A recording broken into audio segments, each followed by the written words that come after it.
The symbolism of Mars and the colour red.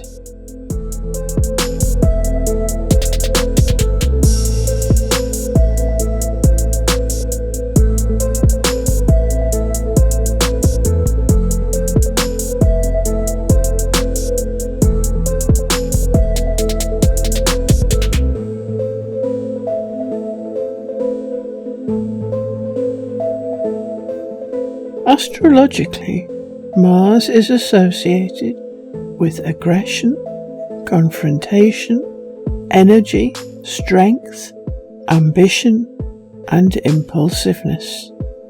It is said to govern sports, competitions, and physical activities in general.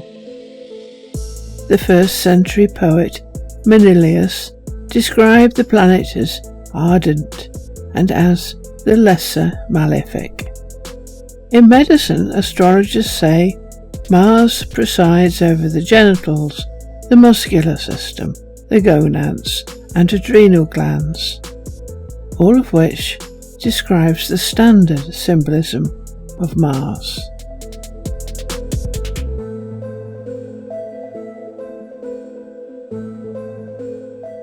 Red. Mars is both physically called the red planet and is associated symbolically with red. Mars was the Roman god of war and bloodshed, whose symbol was a spear and shield. And both the soil of the physical planet Mars and human blood are a distinct, deep red colour. As a Roman god, Mars was second in importance only to Jupiter and Saturn, and was the principal god worshipped by the Roman legions because he was also associated with bravery.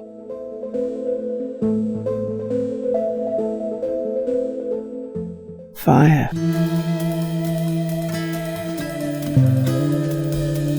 The association of red and Mars is further strengthened in Chinese astrology, where Mars is ruled by the element fire.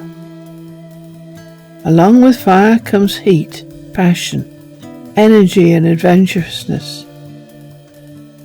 Thus, even though we are dealing with different symbol systems, a remarkably consistent picture emerges, even at the astrological level, of a masculine energy, which is fiery and passionate and red, but can also be warlike and aggressive.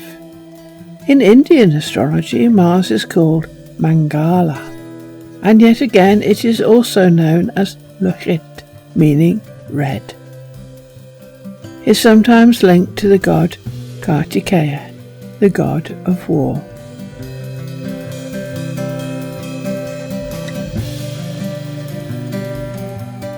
Tuesday. Mangala is the root of the word Mangalavara, or Tuesday in the Hindu calendar. The word also means auspicious, and here we get some inkling of its mystic meaning. In Romance languages, the word for Tuesday often resembles Mars. In Romanian, Marte, in Spanish, martes, in French, mardi, and in Italian, martedì. The English Tuesday is a modernized form of Thursday, Thur being the Germanic analogue to Mars.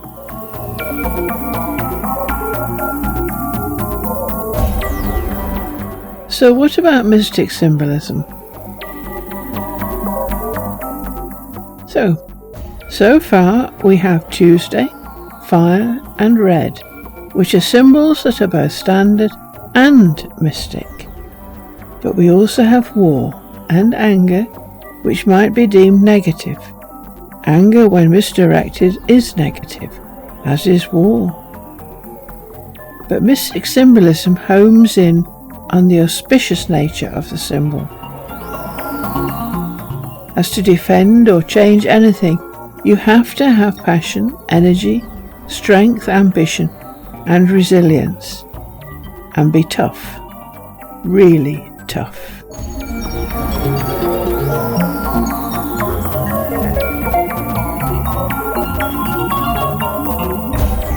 Mars, he who goes forth. Dane Rudyard. To move away, to go towards, to reproduce. Such are the three great life operations which Mars symbolizes. Each one is a poem of living, which often turns into drama or tragedy. And Mars is the eternal actor who never tires of going forth, away from the known, toward and into the unknown. This description is thus of a pioneer, who marches, figuratively speaking, into the unknown. It needs bravery and courage, and indeed a great deal of resilience to be this sort of person. And Rudyard Kipling's poem was a celebration of them.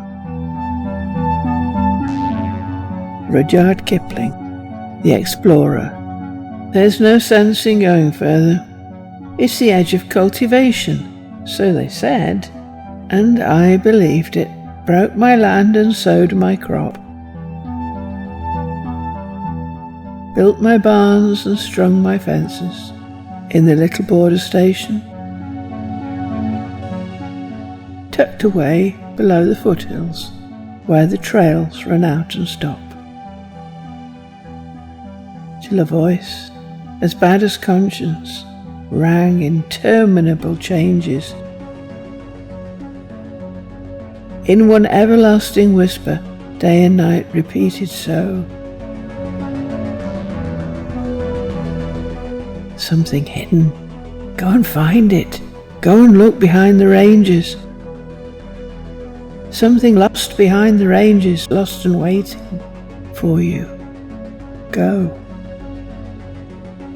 In essence, the voice that whispers is incessant, urgent and cannot be silenced, urging on and on. And the journey may be accompanied by terrible hardship and often bitter disappointment, even failure, illness and pain.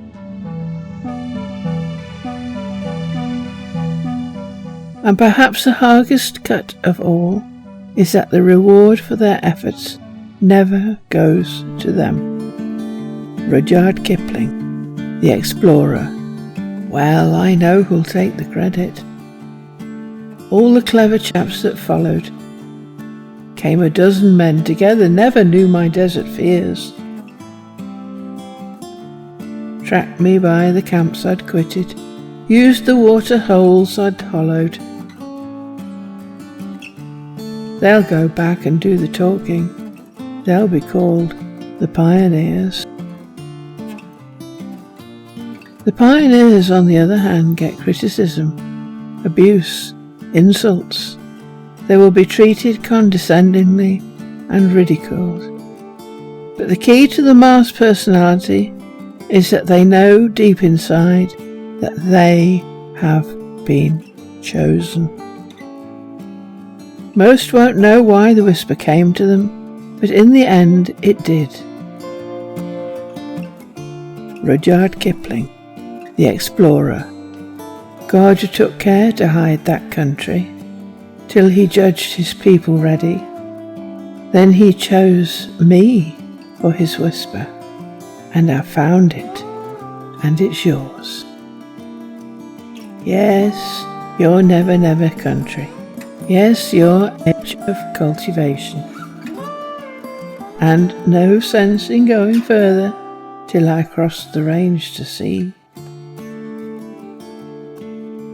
God forgive me. No, I didn't. It's God's present to our nation. Anybody might have found it, but his whisper came to me.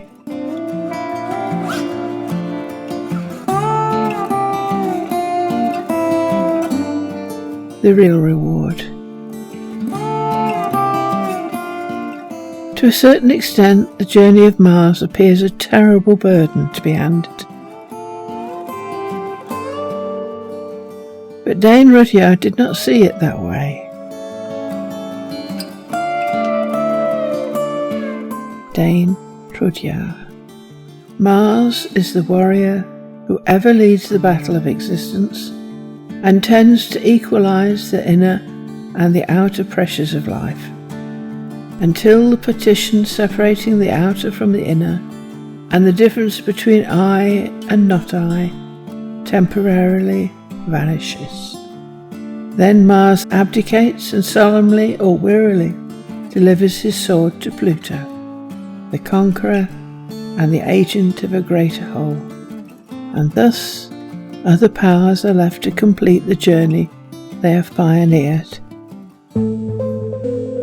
whilst they enjoy the benefits of enlightenment when the difference between I and not I vanishes.